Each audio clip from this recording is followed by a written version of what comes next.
नमस्कार दोस्तों, Indian money के यूट्यूब चैनल में एक बार फिर से आपका स्वागत है। मैं हूं सीए सिद्धार्थ मेहरा। आपने मेरे पिछले कुछ वीडियोस देखे होंगे जिसमें हम सिर्फ पैसा, क्रेडिट कार्ड, म्यूचुअल फंड, केवल इन सब्जेक्ट्स में ही बात कर रहे हैं। आज कुछ अलग करते हैं। मैं एक चार्टर्ड अकाउंटेंट हूं और मैंने देखा है कि इसमें किस तरह से मेहनत करनी पड़ती है पढ़ाई में। मेरे बहुत सारे दोस्त हैं जो वो भी चार्टर्ड अकाउंटेंट हैं, मेरे बहुत सारे पहचान वाले हैं जो अब पढ़ रहे हैं, मेरे रिश्तेदार वगैरह। कुछ लोगों ने मुझे अप्रोच किया है कि इस विषय में अगर मैं कुछ मिनट आपके साथ बात कर सकूं, मेरे क्या विचार हैं अगर वो मैं आपके साथ शेयर कर सकूं। सो आज हम बात करेंगे कि सीए एग्ज़ाम के लिए कैसे हम पढ़ाई करें, कैसे हम उसको अप्रोच करें। ये जितना बुक्स, कॉन्सेप्ट्स ये सब के बारे में है, उतना थोड़ा सा प्लानिंग के बारे में भी है। प्लानिंग करना बहुत ज़रूरी है। इसमें समय बहुत कम होता है, सब्जेक्ट्स बहुत सारे होते हैं, प्रेशर बहुत ज़्यादा होता है। ये कोर्स अपने आप में एक इंडिया का मैं कहूँगा कि सबसे कठिन कोर्सेज में से एक है। इसमें बहुत ज़्यादा फोकस की ज़रूरत है। एक तरह से आप समझ लीजिए, आपकी ज़िंदगी के 3-4 साल आपको इसको एक तपस्या के रूप में देखना है। पूरी एकाग्रता सिर्फ इसमें रहनी चाहिए। तो कुछ पॉइंट्स हैं बेसिक, इनमें से हो सकता है आप कुछ पॉइंट्स पहले से ही जानते हो और ऐसा भी हो सकता है आपको इनमें से कुछ पॉइंट्स नहीं पता हो। पर कोई नहीं, एक बार फिर से हम इस बारे में बात कर लेते हैं। हो सकता है आपको कुछ फ़ायदा हो जाए इसमें। सबसे पहला पॉइंट, हम लोग की डिपेंडेंसी, जो हमें छुट्टियां मिलती हैं पढ़ाई करने के लिए, चाहे वो सीए इंटर हो जिसको हम आजकल आईपीसीसी बोलते हैं, या फिर सीए फाइनल हो, वो आप किस फर्म में काम करते हैं उसके ऊपर डिपेंड करता है। काम करते हैं मतलब आपकी आर्टिकलशिप चल रही होगी उस समय। सो 2.5 महीने से लेके 4 महीने तक इस रेंज में छुट्टियां मिलती हैं। ये आपके ऊपर है, आप इसको किस तरह से प्लान करते हैं। वो हर कंपनी की अपनी फ़िलॉसफी होती है, उनका अपना क्या कहना चाहिए कि उनके अपना वर्क प्रेशर कितना होता है, उनके कितने ऑडिट्स चल रहे होते हैं, उनके अपने पास कितना काम होता है, उस हिसाब से वो लोग छुट्टी डिसाइड करते हैं। और वो नॉर्मली यूनिफॉर्म रहता है हर एक आर्टिकल क्लर्क के लिए। तो 2.5 से 4 महीने तक की छुट्टी होती है। अब इसका आपको भरपूर फ़ायदा उठाना है, लेकिन अगर आपको इसका ढंग से फ़ायदा उठाना है, सो जिन दिनों में आपको छुट्टियां नहीं मिली होती हैं, जब आप अपने रूटीन में होते हैं, आप अपने सीए फर्म में अपनी आर्टिकलशिप कर रहे हैं या कोई कोचिंग क्लास ज्वाइन कर रखा है, वैसे ही आप बिज़ी चल रहे हैं, उसमें से आप कितना टाइम हर रोज़ निकाल सकते हैं ये पढ़ाई करने के लिए। चाहे वो भले 1 घंटा हो या आधा घंटा हो, मैं बोलता हूँ, बट कुछ भी थोड़ा सा भी टाइम अगर आप डेली बेसिस पे निकाल सकते हैं रोज़, आपको बहुत फ़ायदा होगा जब आप अपनी छुट्टी में एंटर करेंगे, क्योंकि आपकी कुछ तैयारी पहले से ही हो चुकी होगी। तो सारा दारोमदार इन छुट्टियों पे नहीं रहेगा, आपका एक बेस ऑलरेडी सेट हो चुका होगा। दूसरा पॉइंट है कि इन छुट्टियों में जब आप पहुंचेंगे तो इसका इस्तेमाल कैसे किया जाए। अब ये हर एक इंडिविजुअल के ऊपर होता है, उसकी अपनी कैपेसिटी के ऊपर होता है, उसका अपना एक माइंडसेट होता है, उसकी अपनी इंटेलिजेंस होती है, उसकी अपनी ग्रास्पिंग पावर होती है। कोई थियोरेटिकल सब्जेक्ट्स में ज़्यादा अच्छा होता है, जैसे ऑडिट या लॉ पकड़ लीजिए। कोई प्रैक्टिकल सब्जेक्ट्स में ज़्यादा तेज़ होता है, जैसे अकाउंट्स हुआ, फाइनेंशियल मैनेजमेंट हुआ, इस टाइप की चीज़ें। अब पहला कौन सा सब्जेक्ट करें, एक दिन में एक से ज़्यादा सब्जेक्ट करें या एक बार में एक ही टॉपिक करें, ये एक इंडिविजुअल के ऊपर होता है। मेरा सुझाव ये रहेगा कि कोशिश करें कि एक दिन में एक कोई जो आप टॉपिक जो आपने पिकअप किया है उसको पूरी तरह कंप्लीट करिए। उसके बाद ही आप दूसरे टॉपिक पे जाइए, चाहे वो किसी भी सब्जेक्ट का हो। आपको ट्रैक तो रखना ही होगा, जाहिर सी बात है। हाँ, लेकिन मैं ये ज़रूर कहूँगा कि एक दिन में करीब अगर आप 2 घंटे का टाइम निकाल सकते हैं, जिसमें आप अकाउंट्स, कॉस्टिंग, फाइनेंशियल मैनेजमेंट, ये सारे सब्जेक्ट्स अगर आप कवर कर सकते हो, तो इससे ये काफ़ी रिफ्रेशिंग होता है। बिकॉज ये थियोरेटिकल सब्जेक्ट्स पूरा पूरा दिन पढ़ते रहना ये इतना आसान नहीं होता है। शाम होते होते या जैसे जैसे दिन गुजरेगा, आप मेंटली काफ़ी थकावट होने लगती है। तो ये जो अकाउंट्स वगैरह टाइप के जो सब्जेक्ट्स हैं, ये बहुत मदद देता है आपको रिचार्ज होने में, आपको रिफ़्रेश करने में। पढ़ाई तो करनी ही है, उससे तो आप बच नहीं सकते। एक दिन में आप मैक्सिमम कितने घंटे डाल सकते हैं, आवर्स जिसको हम बोलते हैं, वो भी आप ही को डिसाइड करना है। 10 घंटे में कुछ लोगों की पढ़ाई हो जाती है, कुछ लोग 18 घंटे पढ़ते हैं, बट ये दोनों एक्सट्रीम्स हैं। 12 से 14 घंटा तो पढ़ाई करनी ही होगी, क्योंकि जैसा कि मैंने आपको शुरू में कहा, ये किसी तपस्या से कम नहीं है, आपको बहुत फोकस तरीके से पढ़ाई करनी है। आजकल एक अच्छी चीज़ ये हुई है कि जो क्वेश्चन पेपर आता है उसमें MCQs आ गए हैं, तो जब आप एग्ज़ाम हॉल में होते हो तो वो उस तरह से आपका प्रेशर काफ़ी कम हो चुका है। पहले हमारे टाइम पे, आज से 20 साल पहले, उसमें पूरा 3 घंटा कैसे चला जाता था, बहुत बार पेपर छूट भी जाता था, वो प्रेशर एक अलग रहता था। बट अब क्योंकि MCQs आ गए हैं, मल्टीपल चॉइस क्वेश्चंस, तो उसमें थोड़ी सी आसानी हो जाती है क्वेश्चन पेपर को पूरी तरह से ख़त्म करने में। फिर पॉइंट आता है कि पढ़ाई करें कहाँ से। बहुत सारी बुक्स अवेलेबल हैं, CA इंस्टीट्यूट अपना भी मटेरियल प्रोवाइड करता है। मेरे अपने तजुर्बे से और मेरे दोस्तों के तजुर्बे से, और जो मैंने इतने साल से यहाँ देखा है, CA इंस्टीट्यूट का प्रोवाइड किया हुआ मटेरियल ज़रूर पढ़ें। आपका ज़्यादातर क्वेश्चन पेपर उसी में से ही आएगा। उनके स्टडी मटेरियल, उनके सजेस्टेड आंसर्स, उसी को उन लोग फिर से अलग अलग रूप में रिसाइकल करके उसको पेश करते रहते हैं। अगर आपने ये चीज़ थरली देखी है, आप पढ़ाई की है स्टडी मटेरियल में से, आपको बहुत लाभ होगा एग्ज़ाम में। हाँ, कॉन्सेप्ट्स वगैरह समझने के लिए बहुत सारी बुक्स हैं, आप उनको ज़रूर रेफ़र कर सकते हैं, उसमें से कुछ बहुत अच्छे पॉइंट्स भी हो सकते हैं, आप उनका लाभ उठाइए। मेरा और एक सजेशन होगा, अगर हो सके तो अपने नोट्स खुद बनाइए, किसी और से लेके उसको फ़ोटोकॉपी करके यूज़ करने से बचें। खुद का बनाया हुआ नोट्स अपने हिसाब से होता है, अपनी कन्वीनियंस के हिसाब से होता है, और उसको याद रखना ज़्यादा ज़रूरी, ज़्यादा बेहतर रहता है। उसको याद रखना ज़्यादा बेहतर रहता है। ये एक पॉइंट आपको याद रखना है। और पढ़ाई की कोई भी स्ट्रीम हो, चाहे वो CA हो, इंजीनियरिंग हो, BCom हो, आर्ट्स हो, कुछ भी हो, मेडिकल हो, कुछ भी हो, कॉन्सेप्ट्स पे जोर ज़्यादा दिया जाता है।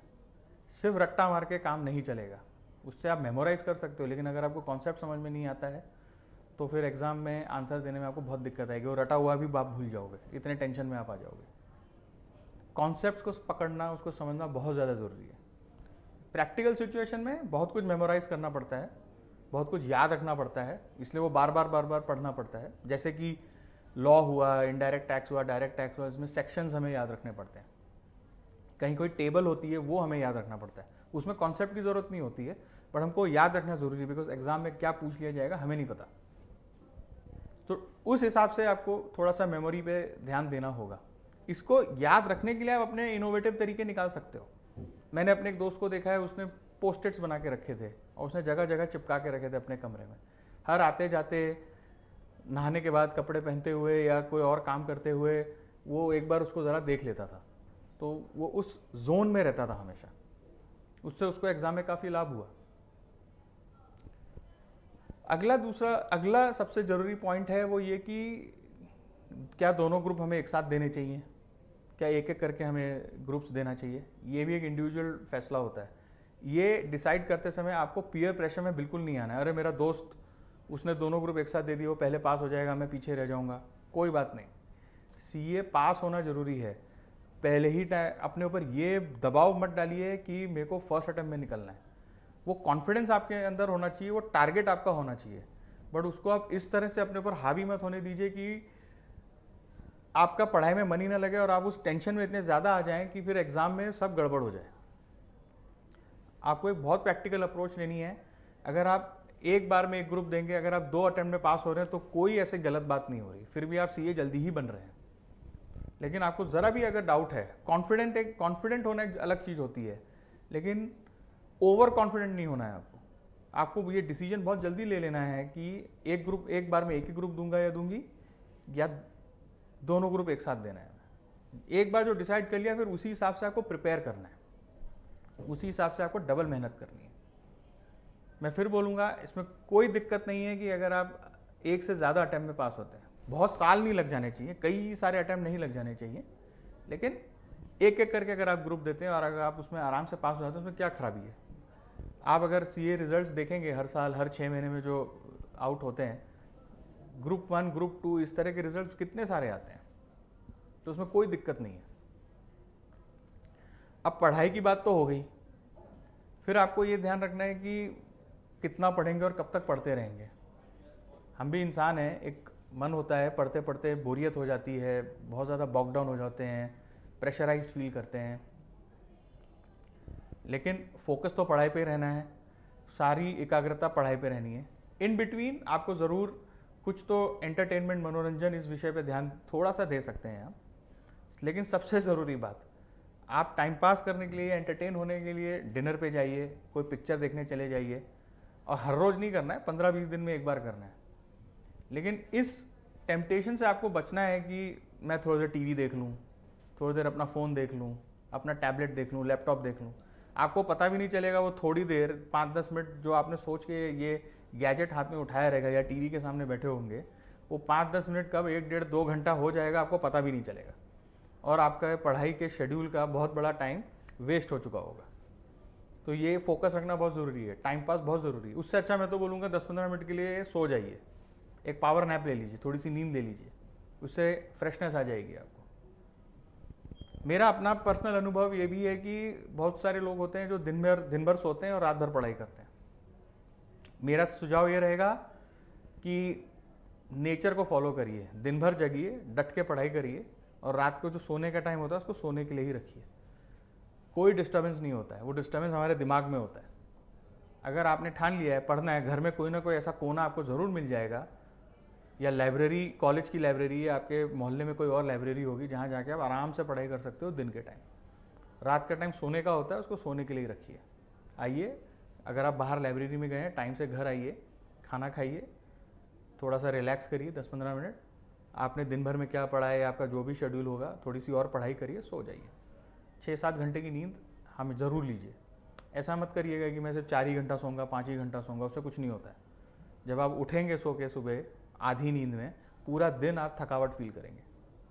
और ख़ास तौर से जो लोग ये सोचते हैं कि मैं रात भर पढ़ूंगा और फिर दिन भर सोऊंगा, वो थकावट हमेशा बनी रहती है, उससे आप बच नहीं पाएंगे।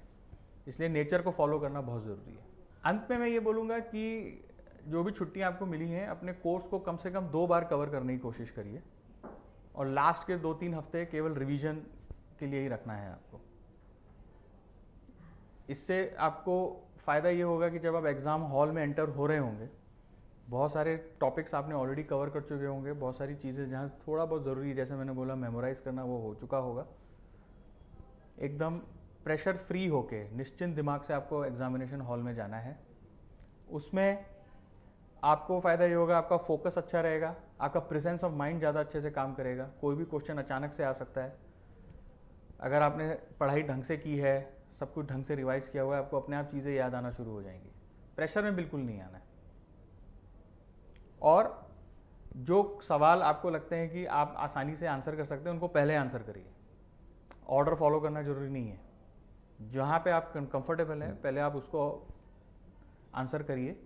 आपको पता भी नहीं चलेगा कि कितनी जल्दी आपने बहुत सारा क्वेश्चन पेपर ऑलरेडी सही टाइम में कवर कर लिया है। बाकी का जो सेकंड हाफ होता है क्वेश्चन पेपर का, आप काफ़ी रिलैक्स्ड रहेंगे और कॉन्फिडेंटली बाकी के क्वेश्चंस भी आप आंसर कर पाएंगे। कोई कठिन सवाल आ गया तो आपको सोचने का भी टाइम मिलेगा कि इसका क्या जवाब हो सकता है। हो सकता है वो आपका एकदम परफेक्ट एरिया ना हो, लेकिन थोड़ा सोच के, थोड़ा सा ध्यान दे के आप वो भी आंसर कर लेंगे। आपको जान के बहुत खुशी होगी कि हमारे फाइनेंशियल फ्रीडम ऐप में सिर्फ सीए के ऊपर हम एक नया कोर्स लेके आ रहे हैं, CA as a career option. बहुत जल्द वो हमारे ऐप में रिलीज़ हो जाने वाला है। आप चाहें तो इसको डाउनलोड कर सकते हैं हमारे एंड्रॉयड प्ले स्टोर या फिर iOS में से, और अपनी सहूलियत के हिसाब से आप इसको सब्सक्राइब भी कर सकते हैं।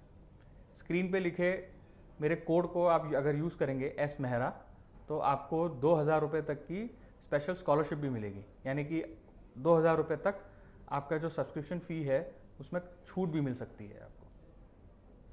आशा करता हूँ आपको मेरा आज का ये वीडियो अच्छा लगा होगा।